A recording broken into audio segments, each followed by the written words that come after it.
10 habitudes étranges de la litière pour chats. Au fil des ans, j'ai vu des comportements bizarres en ce qui concerne les chats et leur bac à litière, certains d'entre eux carrément comiques.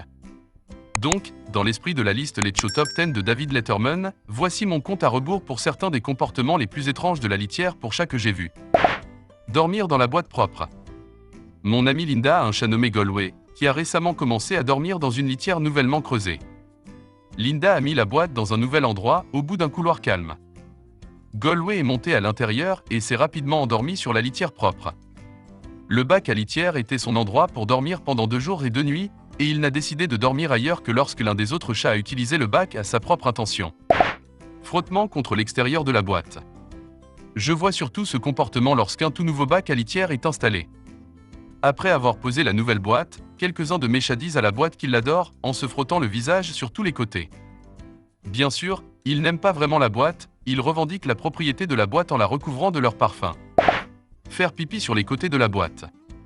Ma copine Pinky fait pipi comme un chaton. La position de Lady Minou accroupie n'est tout simplement pas pour elle. Pinky entre dans la boîte, se recule dans le coin et, debout, lève la queue et la laisse voler. J'ai besoin d'avoir des boîtes à couvercle sinon, elle ferait pipi contre le mur. Utiliser des cases séparées pour chaque mission. Je dis toujours aux gens que même s'ils n'ont qu'un chat, ils ont besoin de 2 boîtes. Aussi étrange que cela puisse paraître, certains chats préfèrent utiliser une boîte pour faire pipi et une autre pour faire caca. La raison est un mystère, alors suivez le courant et donnez à vos chats plus d'une litière. Laissez le caca non enterré. Vous êtes déjà entré dans la pièce et avez découvert que votre chat n'avait pas enterré son caca. Oui, les chats sont méticuleusement propres, mais parfois ce caca n'est tout simplement pas couvert. Mais ce n'est pas qu'il a oublié, il envoie en fait aux autres chats un signal de sa domination. Mon chat Alpha Bobo est célèbre pour cela, et parfois un autre de mes chats ira derrière lui pour l'enterrer pour lui. Étrange mais vrai. Fuir la boîte. L'autre jour, j'étais à l'étage dans la salle bonus, lorsque Simba est entré dans la pièce pour utiliser le bac à litière. Simba a fait ses affaires, puis a couru en déchirant la pièce, s'enfuyant de la litière à toute vitesse. Ce n'est pas le seul chat que j'ai vu faire ça. Hystérique oui, mais pourquoi a-t-il fait ça? Ma théorie est que ce comportement rappelle l'instinct naturel d'un chat de garder les déchets loin de son espace de vie afin de jeter les prédateurs hors de la piste et de garder la maladie loin de la colonie. Garder la litière. Je le vois de temps en temps quand mon chat Alpha Bobo décide de montrer son autorité sur les autres chats ou quand un nouveau chat entre dans notre famille. Le chat dominant va en effet piéger un autre chat dans le bac à litière, en venant à lui lorsqu'il est dans le bac avec la tête baissée dans cette position intimidante que les chats adoptent lorsqu'il essaie de mettre un autre chat à sa place. 3. Se cacher dans la boîte. Lorsque j'ai sauvé ma Rosie, elle m'était venue de 2 foyers différents, l'un de négligence et l'autre d'intimidation involontaire par les enfants et les chiens du foyer. La première chose qu'elle a faite quand je l'ai ramenée à la maison a été de se cacher dans le plus petit bac à litière couvert que j'avais. Pourquoi? Le petit espace la faisait se sentir en sécurité, alors les autres chats l'ont laissée seule là-dedans.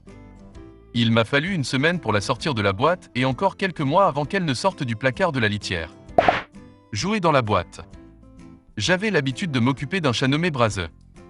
Sans faute, chaque fois que j'allais ramasser son bac à litière, il se précipitait vers le bac, sautait dedans et commençait à rouler dans le bac avant même que je le ramasse. C'était hilarant. Mon regretté Abby le ferait quand je changerais la litière. Dès que la litière fraîche était à l'intérieur de la boîte, elle commençait à se rouler sur le dos avec joie. Caca de groupe. Saviez-vous que faire caca est une activité de groupe? Demandez simplement à un groupe de chatons et ils vous le diront. Une fois que les petits chatons commencent à utiliser la litière, ils ont tendance à l'utiliser tous ensemble. Alors que la plupart des chats en sortent, les chats de mon amie Linda, Kizzy et Karma, visitent toujours la boîte ensemble. Karma attendra Kizzy en dehors de la boîte pendant qu'il fait son truc. Ils sont tellement amoureux l'un de l'autre que tout ce qu'ils font est une activité de couple de chats. Maintenant que vous savez que le bac à litière ne sert pas seulement à sa destination, vous pouvez commencer à remarquer certains de ces comportements chez vos propres chats. Leurs pitreries ne manqueront pas de vous faire rire. Avant de commencer à regarder la vidéo, n'oubliez pas de vous abonner à notre chaîne.